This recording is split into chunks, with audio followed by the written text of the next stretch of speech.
Hi, my name is Kevin and I work in finance and controlling governance. Kärcher has a very open corporate culture. This Swabian mentality of keeping on working on things, scrutinizing yourself constantly and actively taking things on. The link to sports is definitely the ambition to keep pushing forward and seek out new challenges.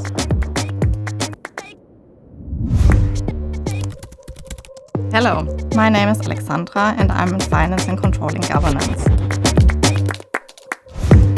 Here we deal with the standards and tools we use worldwide to make figures mean something to the management.